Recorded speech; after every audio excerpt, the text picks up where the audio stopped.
What is going on, everybody? Sean here for another week of GOAT Talk Wednesday nights. Tonight, 9:40 to whenever we decide to end. I'm with my usual host, the miserable Jets fan, Mike Vizzino, and a special new guest tonight, and TJ Foley. So, hope you guys are having a good week. We are going to talk about NBA trade deadline tonight. And where do you guys want to start? Faz, I will start with you. I want to start first with congratulating you on the big accomplishment, repping Monmouth University Star Wars show.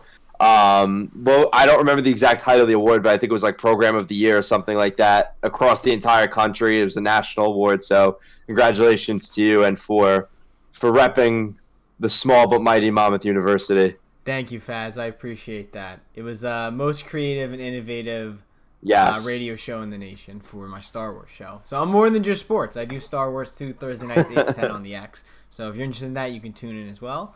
All right, enough tooting my horn. Let's talk about some NBA trade deadline. NBA trade deadline. I think it's going to be an exciting deadline. A lot of big names are up for grabs. A lot of big names on the buyout market too. Some of the biggest names on the trade market: Kyle Lowry, Aaron Gordon, Nikola Vucevic, two guys on the Magic, Lonzo Ball. A lot of exciting pieces might be on the move. Then you look at the buyout market. Andre Drummond's probably going to get bought out. LaMarcus Aldridge's probably going to get bought out. Oladipo's another guy that's probably going to get traded. So this could be a really exciting trade deadline, I think. A lot of big names on the move potentially. Yeah, I mean, we usually come to see dramatics happen right at this time of the year. And I just felt like it's been slow so far. So, TJ, what do you think? I'll ask you this. What do you think of the deadline overall this year, and who do you think's going first? So, deadline overall, we have like two big names in Aaron Gordon and Kyle Lowry going right now. And it is kind of a slower deadline compared to other years, in my opinion. And who do I think is going first? Honestly, I could see Kyle Lowry going first, over anybody. And I think it's actually going to be to the Sixers if I had to pick a team.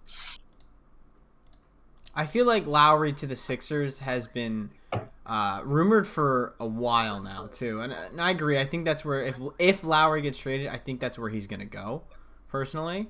So that wouldn't surprise me at all. But Faz, what do you think about Kyle Lowry to Philadelphia? Is it gonna happen, or is he gonna end up somewhere else? I think of all the available options, if he gets traded, I think Philadelphia is probably the most likely option. They're gonna have to do some salary cap magic to get him on that team, but I think it's been long kind of known that he has some sort of desire to play there. They've had a long interest in him. They're looking for another playmaker.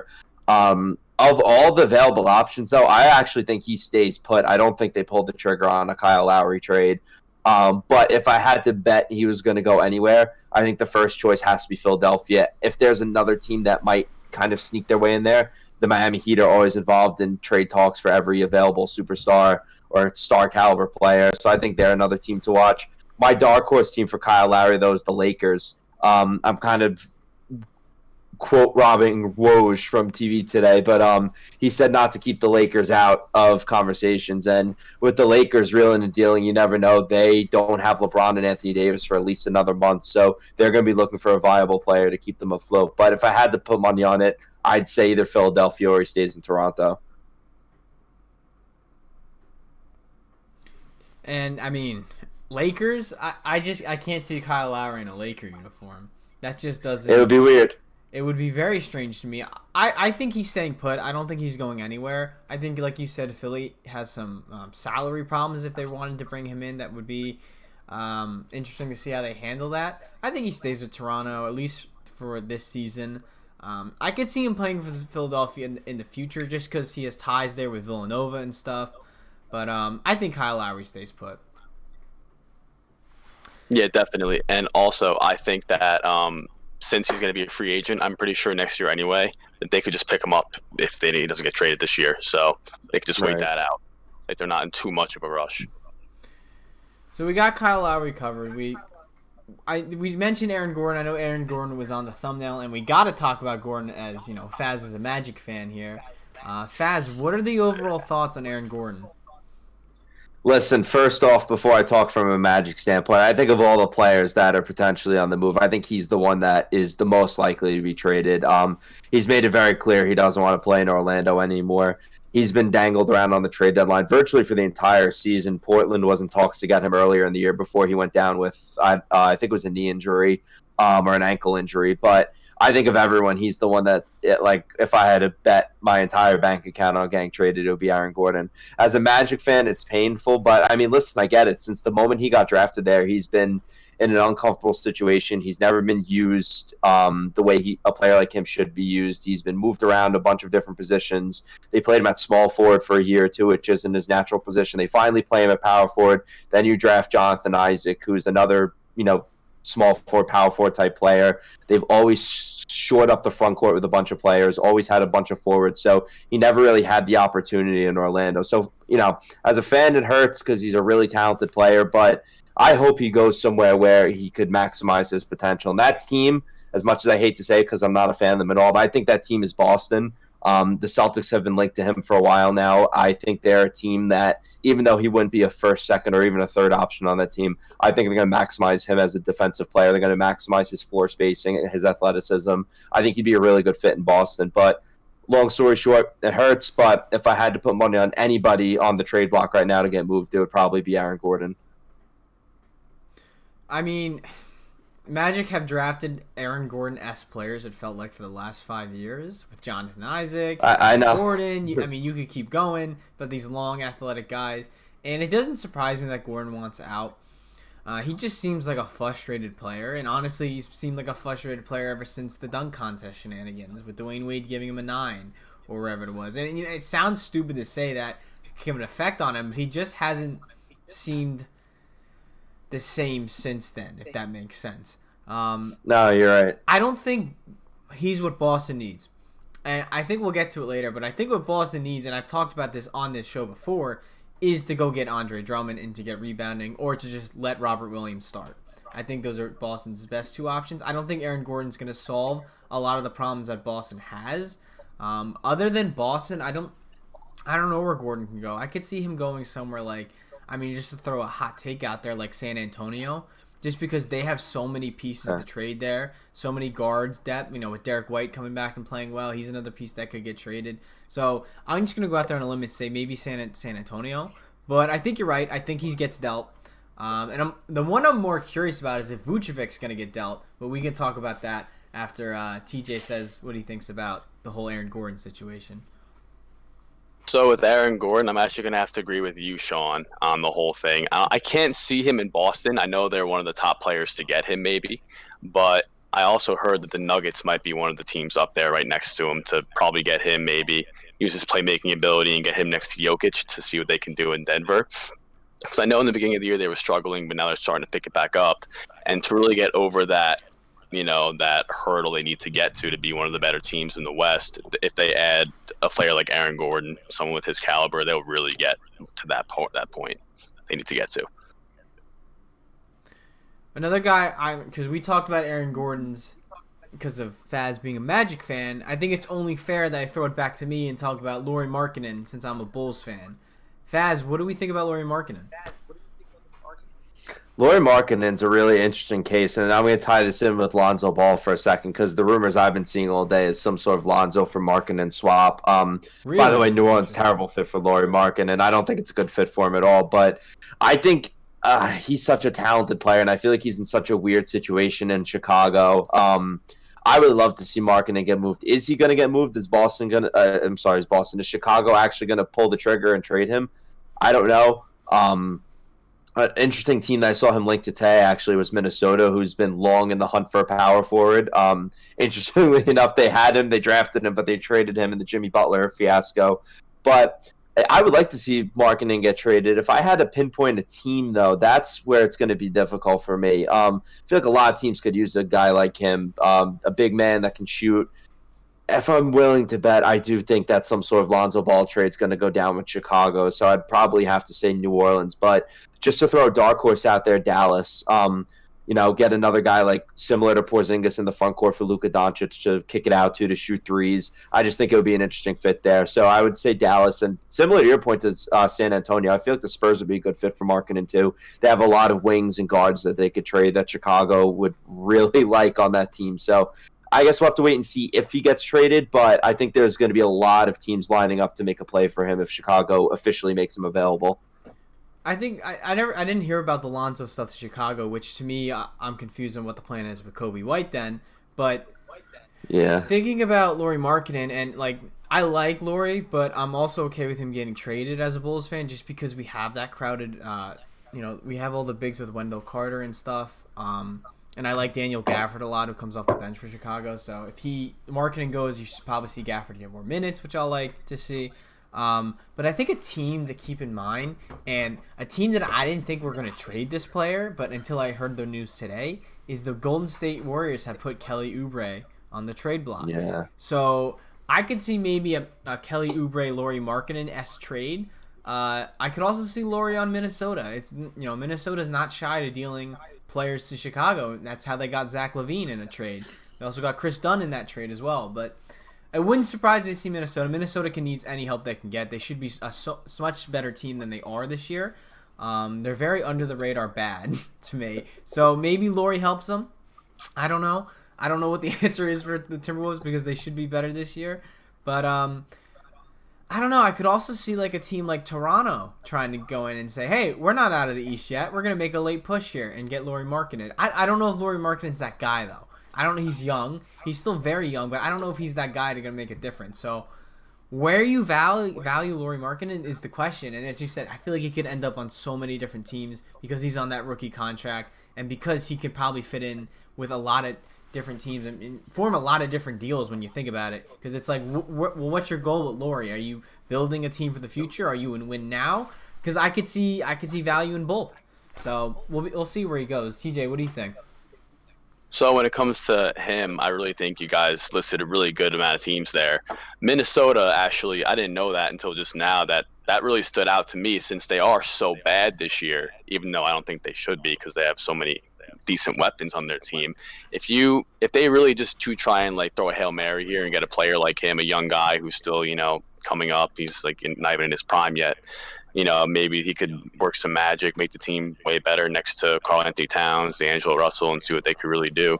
And also the Mavericks next to Kristaps Porzingis, I could also see that happening. So those two teams were really actually probably up there for me if I had to pick two.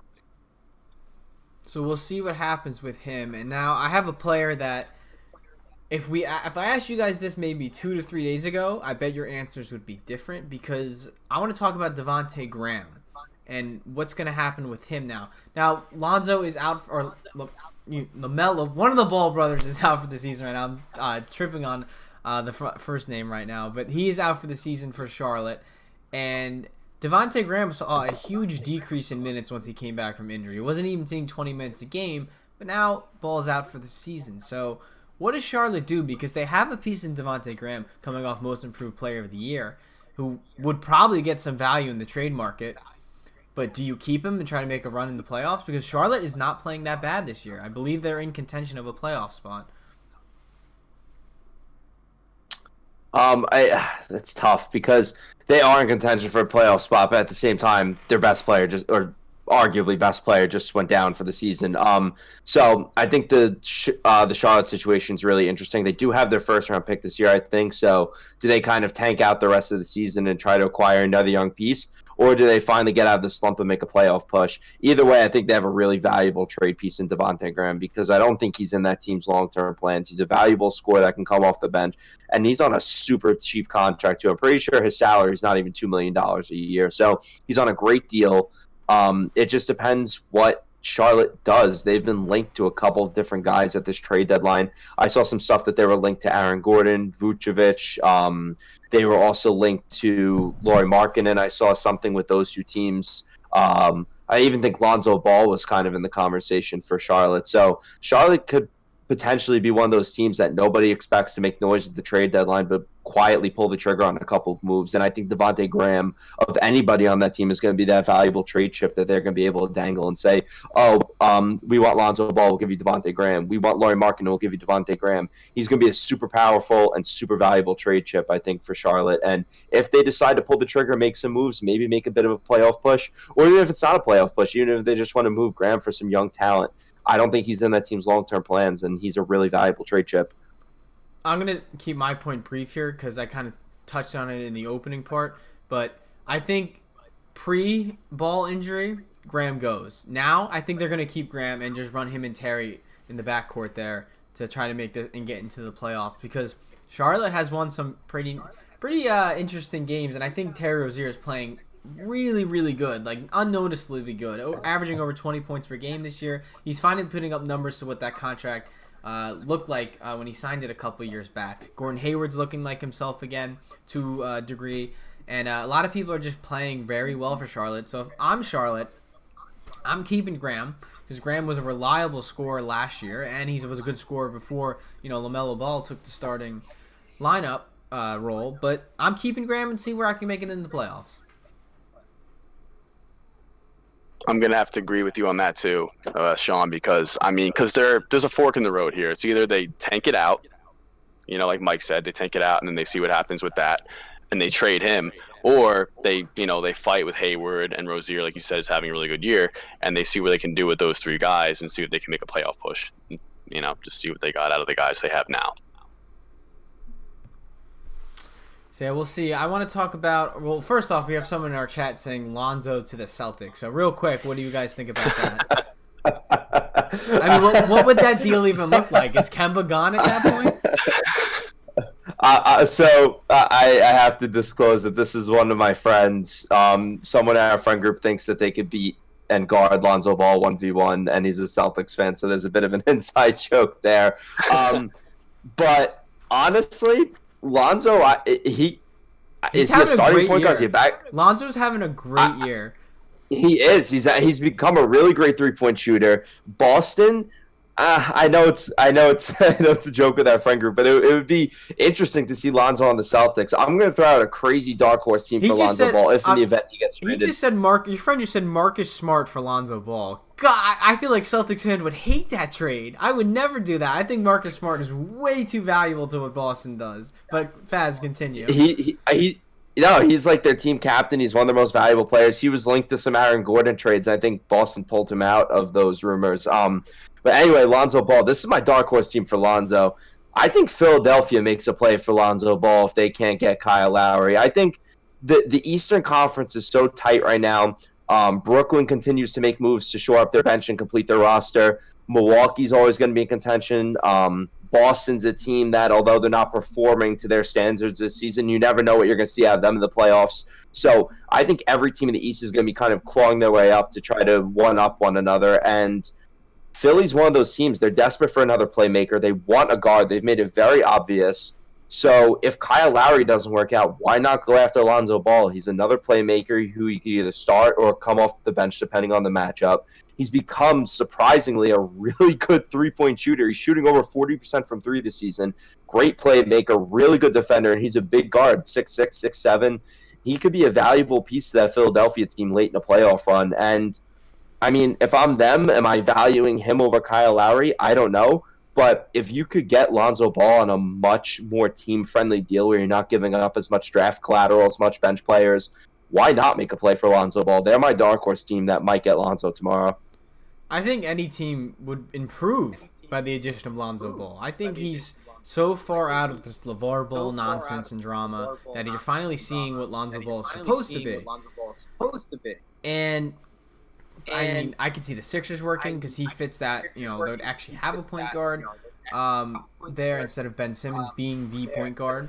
So that would be interesting to see Lonzo Ball in Philly, but really, I feel like this is like Laurie Markkanen, where you can insert Lonzo into any team, and he's going to have a huge effect. Because not only is he a playmaker at heart, but now you're seeing him as a 3-point shooter with that busted shot he has. But I think Magic Johnson makes up a good point when he said this the other day, that he's one of the highest IQ point guards in the league right now. And he is still, 25 years old? And Magic Johnson's saying that about him. So I think that says a lot. I think Lonzo's going very under the radar of how good he's playing and how good he is right now. And he could help any team. But I'd be interested to see how he could help Philly make a championship run. Yeah, he is a really good facilitator, and he really is overlooked. So I mean, Philly is a really good fit if you move Ben out of the point guard spot, and you could have Alonzo, Ben, Joel Embiid. if you can't get Lowry, obviously, and see how that works out. That would be a really interesting look at if they have to do that or go that route. So I was gonna end it on Oladipo, but maybe this will mix into the both because we got a question in the comments right now. And Spencer Reyes says, "What small moves can the Knicks make to improve their team? Since they said they won't be making any big moves to ruin chemistry, what do you guys think the Knicks could do?" There's a couple moves that the Knicks can make. I saw something today that Andre Drummond was a serious contender for the Knicks. And I know he's a big name player. That doesn't make sense to me. Hear me out. Hear me out. To me, that's a smaller move, even though he's a big name player. He might start, he might come off the bench, but either way, Andre Drummond, first of all, is looking to improve himself, to make his stats look better. What better team to go to than the Knicks? He's going to score points there. He's going to get rebounds there. He's going to play defense there. He's going to make himself look good in New York. And to me, yes, he's a big-name player, but Andre Drummond I think it's a relatively small move. He's not going to mess up your chemistry. Maybe he'll start some games. Maybe he'll come off the bench. I don't know what his role would look like, but that's one move. There's a couple of other smaller moves. Like I think Norman Powell would be a really nice play for the Knicks. When I think small moves, I'm not thinking swing for the fences for Victor Oladipo or Kyle Lowry or LaMarcus Aldridge or Aaron Gordon or any of those bigger names that are on the market. Like I think Norman Powell would be a good fit. He's a good wing defender, good three-point shooter. He's not going to take a bunch of shots away from your stars, RJ Barrett, Julius Randle, and he's just a hustler. I think if the Knicks could find a smaller name that they don't have to give up a lot for, that can hustle, play defense, shoot threes, or in the case of Andre Drummond is just a rebounder, just an extra body to have in an inevitable playoff run. I mean, the Knicks are shooting for the playoffs right now. They're going to need a body to throw at Joel Embiid, Giannis. So why not get another big guy? So I think there's a couple, lesser moves that they can make where they don't have to give up a lot. If that's what he means by small moves where they don't have to give up a lot, Norman Powell, Andre Drummond, maybe they, I guess you could say, swing for the fences and make a smaller trade for Lonzo Ball to be your backup point guard. There's some moves that they could definitely make, but it'll be interesting to see what the Knicks do because I think they're really pushing for a playoff run. They're going to look to make some smaller moves that don't mess up their chemistry but help the team. The Knicks are in an interesting situation, and the fact that they're going to limit themselves to small moves only, I think Norman Powell is the immediate name that comes to mind, like you said, Faz. Another name I'm going to throw out there, if they want to go like one step above Norman Powell, is Harrison Barnes. Because I think what you got to look at with the Knicks is Tom Thibodeau wants a player that's going to play both sides of the ball. So you get that with Norman Powell. It's a little bit shakier with Harrison Barnes. But if you want to go even a tier up than that, you do get that with Victor Oladipo. But, I mean, Oladipo is no small name move. But at the same time, we've seen what Oladipo's been traded for in the past. Is it really that unheard of for the Knicks to give Oladipo on pretty much nothing? I don't think so. Oladipo gets passed around the league more than a lot of other people, except Trevor Ariza, apparently. But I wouldn't be surprised if Oladipo gets traded for next to nothing, So we'll see. But those are three names I think to watch: is Barnes, Oladipo, and Powell. With Powell being the most likely for the Knicks, if they do anything. It's also the Knicks, so I have no idea what the heck they're gonna do. But TJ, what do you think what the Knicks are gonna do? So I could definitely see Powell being a move the Knicks make since they're such a defensive minded team and with Thibodeau like in that style of play. But if it's not Powell, then it has to be Oladipo. I could just for some reason I could completely see Oladipo in a Knicks uniform. I can see him. I could just see him on the floor with them. And since they are a team, I think they're in the 6th seed or something like that, 6th, 5th. Mm-hmm. They are, they surprised me this year. I mean, Julius Randle came out of the gate and he's just, swinging for the fences. He's killing it every game. So if you throw Oladipo in there, I know he's not what he used to be, pre-injury, but I think you can make the team better than they are now, and that could really, give them a little boost they would need. I think we covered a lot of good ones. Before we finish up, I just need to read through some of these comments we're getting in our chat right now. They are. I don't know if you've seen me, but they're making me laugh right now. So after the whole Knicks thing, we have Russ Bucket coming in saying, "Just want to double down and say my boy Beaton can guard all three Melo Bros at once. Celtics should sign him." And then saying, "Also Hassan Whiteside is elite, so deal with it, Faz." And he brings up a great argument that's going to cause too much time because my God, Hassan Whiteside should be in a starting lineup. I said it. Like I don't care what these GMs say about plus minuses, about his 20 boards and doing nothing. The man's getting like 25 rebounds a game. He's got to be doing something. The Celtics could freaking use that right now. That's why I think the Celtics should use that big trade exemption they got a while back on Andre Drummond to get him from the Cavs. But they could probably get Hassan Whiteside next to nothing since he signed a league minimum deal with the Sacramento Kings and he's barely playing. So yes, your friend's right, Faz. Hassan Whiteside is a very good center. All right, but this is a kid who's saying that he's like a top 5 center. No. All right, all right. Just as long as you said that, we're Sorry, good. Russ, But I can't follow you that far. That's a stretch. All right.